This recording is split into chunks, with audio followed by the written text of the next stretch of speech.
सर्वांना नमस्कार. स्वागत आहे आपलं मराठी चातुर्य कथा या यूट्यूब चॅनलवर. वाचताना जर जास्त घाई झाली ना तर तुमचा तुम्ही एपिसोड वाचून घ्या, कारण मला असं वाटतं की जरा स्पीड वाढलं आहे लेयरचं. आणि असेच दिवसामागून दिवस चालले होते. राणीच्या पोटातला गर्भ हळूहळू वाढत होता आणि राणी स्वतःला एकटी समजत नव्हती, कारण तिचं बाळ तिच्यासोबत होतं. कायम तिच्या जवळ असलेलं ते एकमेव होतं. राणी आता एका मेडिकलमध्ये कामाला जायची आणि सगळ्यांचा खर्च भागवायची.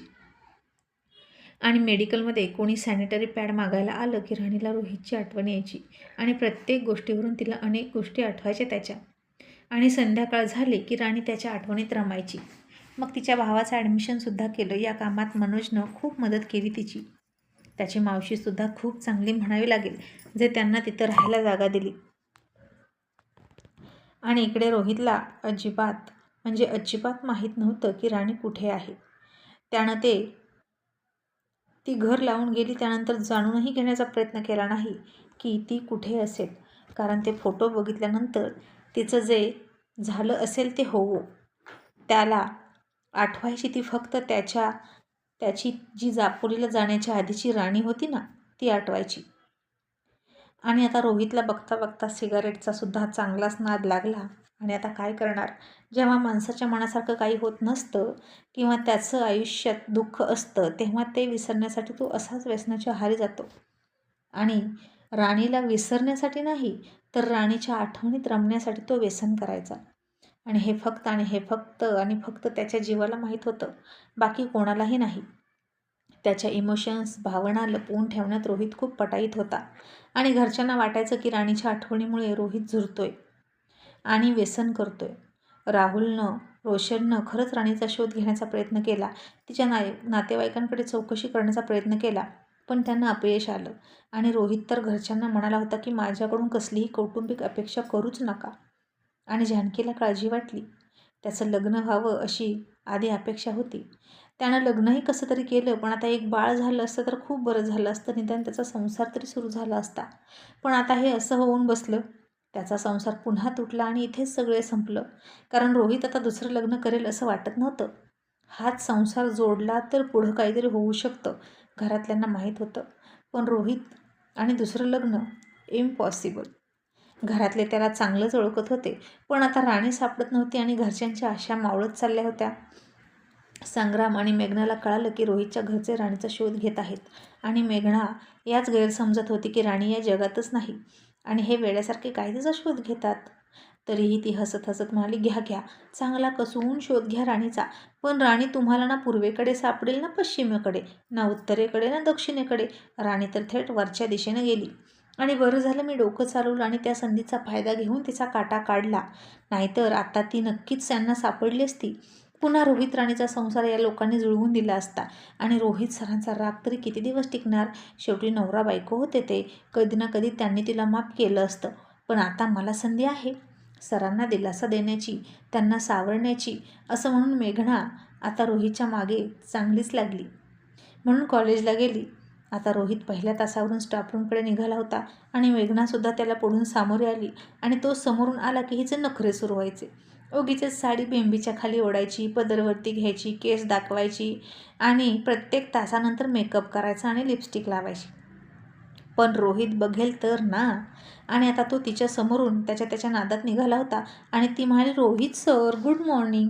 तरीही रोहितनं ऐकलंच नव्हतं. तो तसाच पुढे गेला आणि मेघना पुन्हा पाठीमागं वळून म्हणाली, अहो रोहित सर. आता तो विचाराच्या तंद्रीतून बाहेर आला आणि मला काय झालं. आणि ती लाडात येऊन म्हणाली, अहो समोरून कोणीतरी येत आहे आणि तुम्ही बघतही नाही. अहो मी तुम्हाला गुड मॉर्निंग म्हणाले आणि इतके कसले विचार करत असता हो. आता रोहित थोडासा नाक फुगवून रागात म्हणाला, आहेत माझे पर्सनल थॉट, तुमची काही अडचण. आणि मेघना चपापली आणि म्हणाली, तसं नाही सर, मी फक्त सहानुभूती म्हणून विचारलं.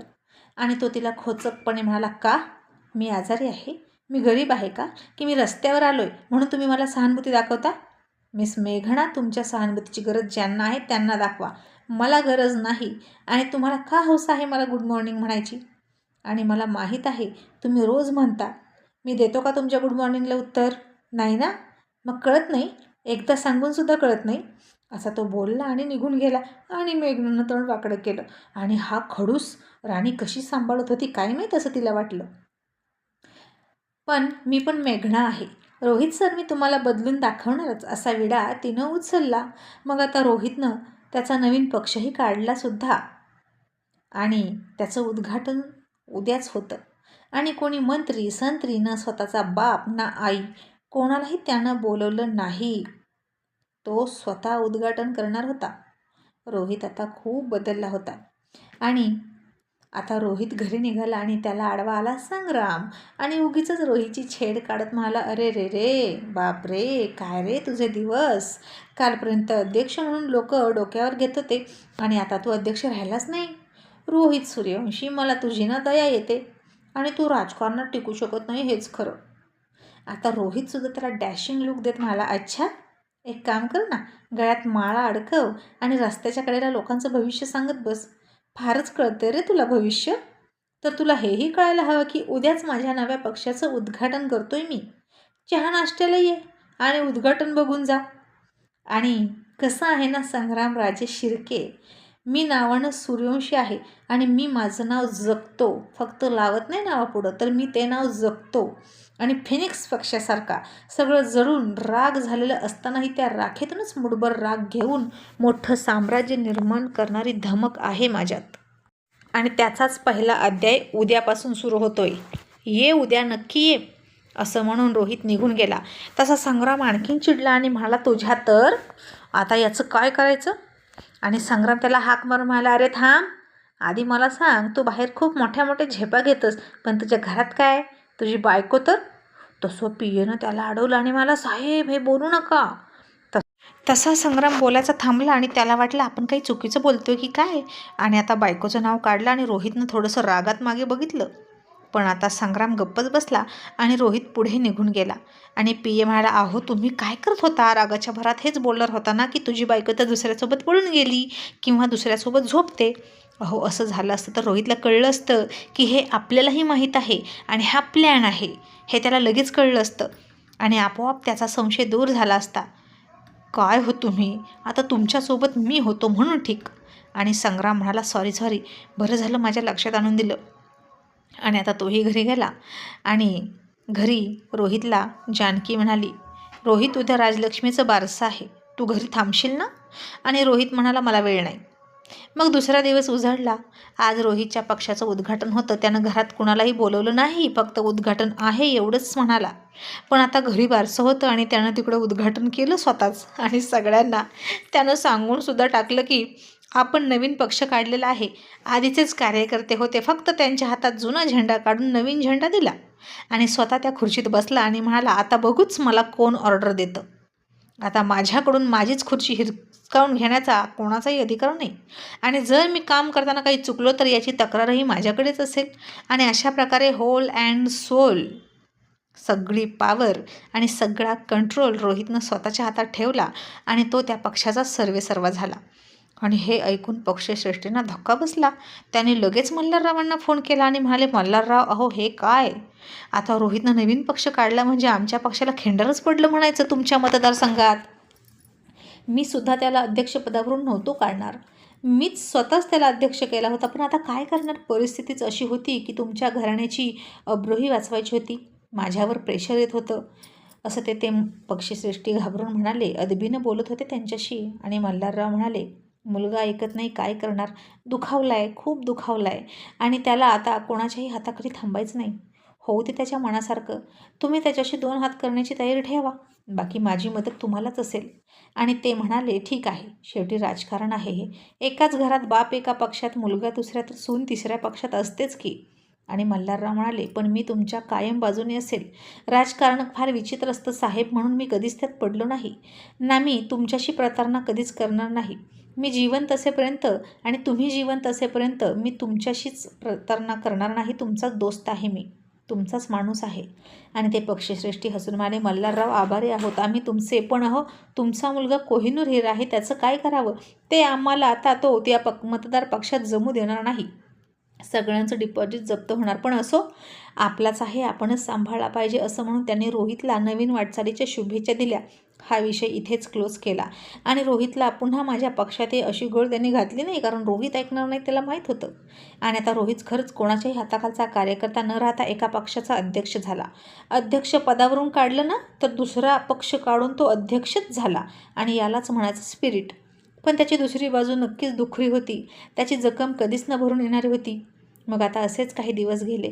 मेघना रोहितला रोज बघायची, त्याच्याशी बोलण्याचा प्रयत्न करायची, पण रोहित एका शब्दानं तिला दूर ढकलायचा. हे शब्दानं बोलत नव्हता, बोलताना चेहऱ्याकडे सुद्धा बघत नव्हता. आणि ती लाडं काही विचारायला आली की तो फक्त एका शब्दातच बोलायचा, का, कशाला, कुठे, कधी. आणि इतकी सगळी चौकशी झाली की वर मग शेवटी हो किंवा नाही अशा एका शब्दात त्याचं मत मांडायचं आणि पटकन उठून निघून जायचा. आणि मेघना मनात म्हणाली, काय हे रोहित सर, आता हे असे वागायला लागले तर मी कशी जवळ जाऊ त्यांच्या. रोज त्यांच्यासाठी इतका मेकअप करून येते पण ते बघतच नाहीत. पण आता बाकीचे मात्र मेघना मॅडमना डोळे भरून बघायचे. त्या क्लासवर गेल्या की मुलं बघायची डोळे भरून, त्यांना अगदी गालाला हात लावून बघायचे त्यांचे भक्त असल्यासारखे. आणि मुलींमधला चर्चेचा विषय असायचा, हल्ली रोहित सर कॉलेजमध्ये यायला लागल्यापासून मेघना मॅडम जास्तच नट्टापट्टा करून येतात ना, आणि साड्यासुद्धा एवढ्या सगळ्या नव्या नव्या दिसतात. पण राणी का येत नाही कॉलेजला. राणी असती ना तर मेघना मॅडमने रोहित सरांभोवती इतके नखरे केलेच नसते. दुसरी मुलगी म्हणाली, राणी गरोदर तर नसेल ना. नाही म्हणजे राणी चुपी रुस्तम आहे, आपल्याला कधीच काही सांगत नाही. मला तर असंच वाटतं की ती गरोदर आहे. पण मुलं म्हणायची, पण मनसुद्धा येत नाही कॉलेजला. अचानक ते दोघे कॉलेज सोडून का गेले. आणि आता याचं कारण कोणालाही कळत नव्हतं. आणि ही सगळी चर्चा ऐकली आणि त्या मेघनाच्या डोक्यात रोहितचं ब्रेन वॉश करण्याची आयडिया आली. आणि मग रोहित जेव्हा कॉलेजमध्ये आला, मग मेघना कॉलेजमध्ये आली आणि स्टाफ रूममध्ये म्हणाली, सर अहो आता एक्झाम जवळ येतात फायनल, आणि राणी का कॉलेजला आली नाही, ती बरी तरी आहे ना. आणि हे ऐकून रोहितला वाटलं की राणीविषयी बाकी कोणालाच काही माहीत नाही. धूर्त मेघना आपल्याला त्या फोटोविषयी काहीच माहीत नाही असं दाखवत म्हणाली, सर राणी का येत नाही सांगा ना, आणि मनोजही येत नाही. त्या दोघांचं नक्की काय सुरू आहे कुणास ठाऊक. आणि तुमच्या माहितीसाठी सर, कॉलेजमधून शिपाई गेला होता दोघांच्याही घरी, तर ते दोघेही घरी नाहीत. आणि मग मी तुम्हाला विचारावं म्हटलं. आणि तेव्हा रोहितलाही कळलं की नक्कीच आता मनोज सोबतच ती त्याचा हात पकडून तोंड काळं करून गेली असेल वेगळा संसार थाटायला. आणि गेली तर गेली, मला काही देणं घेणं नाही, असा तो मनातल्या मनात म्हणाला. आणि मेघना पुन्हा म्हणाली, सर सांगा ना, अहो राणी तुमची बायको आहे म्हणून विचारते. तसं रोहित तिच्यावर चिडला आणि म्हणाला, will you shut up please. मी तुमच्याशी बोलणं टाळतो हे तुम्हाला कळत नाही का. आणि जर राणी कॉलेजला येत नसेल, मनोज कॉलेजला येत नसेल तर त्यांचं नुकसान ते बघतील. तुम्हाला काय इंटरेस्ट आहे इतका. ते तुमच्या क्लासमध्ये दिसले तर त्यांना टीचिंग करा, बाकीच्या उचापती करत बसू नका. अशी रोहितनं तिला तंबी दिली आणि तिला गप्पच केली. आणि मेघना गालात हसत म्हणाली, अरे वा, आग चांगलीच लागलेली आहे रोहित सरांच्या मनामध्ये, आणि ही आग मी कधीच विझू देणार नाही. आणि तसं आता उपयोगी नाही म्हणा, कारण राणी तर परत येणारच नाही. पण आता किती दिवस झाले सर माझ्याकडे बघत नाहीत, आणि घरून तिच्यावर प्रेशर यायचं लग्नाचं. रोहितचा होकार घेणंसुद्धा तिच्यासाठी गरजेचं होतं. मग आता तिनं ठरवलं की असं गप्प बसून चालणार नाही. सरांच्या घरी जावं आणि तिकडून सहानुभूती मिळवावी. मग आता घरच्यांची सिंपती मिळवण्यासाठी मेघना घरी गेली आणि गेटमध्ये आल्या आल्या त्या अख्ख्या सूर्यवंशींच्या घराकडे बघितलं आणि म्हणाली, राणी आज तू नाहीस इथे, नेहमीप्रमाणे मला टोमणे मारायला. आणि मी तुला म्हणाले होते ना, तू बाहेर जाशील कायमच्या आणि मी आतमध्ये येणार, तर बघ मी आतमध्ये आले, असं म्हणून ती आत गेली आणि जानकीला बघून पाया पडली. आणि जानकी म्हणाली, अरे राहू द्या, पाया कशाला पडता. आणि मेघना सोज्वळपणाचा आव आणत म्हणाली, मॅडम मी तुम्हाला आई म्हटलं तर चालेल का. आणि जानकी म्हणाली, आई नको नको, तुम्ही मला मॅडमच म्हणा. आणि मेघना तरीही म्हणाली, काय झालं मॅडम, अहो तुम्ही तर सगळ्यांवर आईसारखी माया करता. कोण कुठली ती राणी गरीब घरातली, तरी तुम्ही तिच्यावर आईसारखी माया केली ना. जानकीनं आता राणीचं नाव ऐकलं आणि ती दुःखी झाली. आणि मेघना म्हणाली, अहो आई, राणी कॉलेजला काय येत नाही हे विचारण्यासाठी मी आले होते. आणि खरं सांगू, मी सरांची बेस्ट फ्रेंड आहे आणि मला हळूहळू कळतं आहे की ती का येत नाही. आणि सर खूप खूप अपसेट आहेत बरं का. हल्ली सगळ्यांवर ओरडतात, रागवतात, चिडचिड करतात. आणि आता जानकीला काय बोलावं ते कळेना.